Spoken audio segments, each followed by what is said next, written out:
Alam nyo ba ang nangyayari sa ating mahal na bayan? Sino pa ang namumuno? Sila pa nalalamang ang pera ng ating kabanay. Kanilang ibinulsa kaya maraming Pilipino ang ngayon nagdurusa sa kahirapang kasakitan. Tayo nalulugmok habang sila ay kayamanan kanilang nilulunok. Habang tayo kumakain ngunit walang napapala. Habang sila'y nakaupo at walang ginagawa. Sino pa ang namumuno? Sila pa lumalabag sa mga ginawa nila sarili nilang mga batas. Ngayon gising kababayan, tayo na ay tumayo. Tayo naman magpatayo sa ating mga pinaupo. Ito na ang tamang oras upang tayo sumigaw sa mga boses at problema ng ating sambayanan. Tayo ay magtulungan at atin na rin wakasan ang gobyerno sa Pinas, puro na lang kahangalan. Pilipinas, gising na, lumaban na at magkaisa.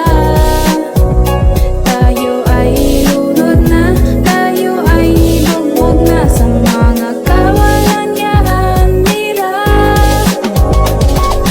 Bawang Pilipinas, tayo na ay magising. Tayo na ay sumigaw sa ating mga hinanaing. Sa mga pagod paghihirap na ating dinadaing. Wala silang karapatan upang tayo maliitin, pero may karapatan tayo pang sila ay sibakin. Oras na rin upang tayo na ay maningin sa mga pera na ninakaw at kanilang ikinimkim. Ito na rin tamang oras upang tayo maglaban sa maling pera ng gobyerno ng ating sambayanan. Kaya aking mga kababayan, natin na pong wakasan ang kahayupang kasakitan at mga kasamaan. Huwag na huwag kayong matatakot, huwag rin kayong pasisindak sa mga pera na kanilang ibabagsak. Dahil pag tayo nagsama-sama, tayo ay maglalasak ng mga kuta ng buhay na piling malalakas. Kaya mensahe ko sa ating mga kababayan ay Huwag matakot lumaban, ipagtanggol, ipaglaban ang ating karapatan.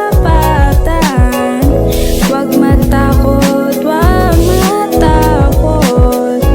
Tayo ay huwag matakot lumaban. Huwag matakot.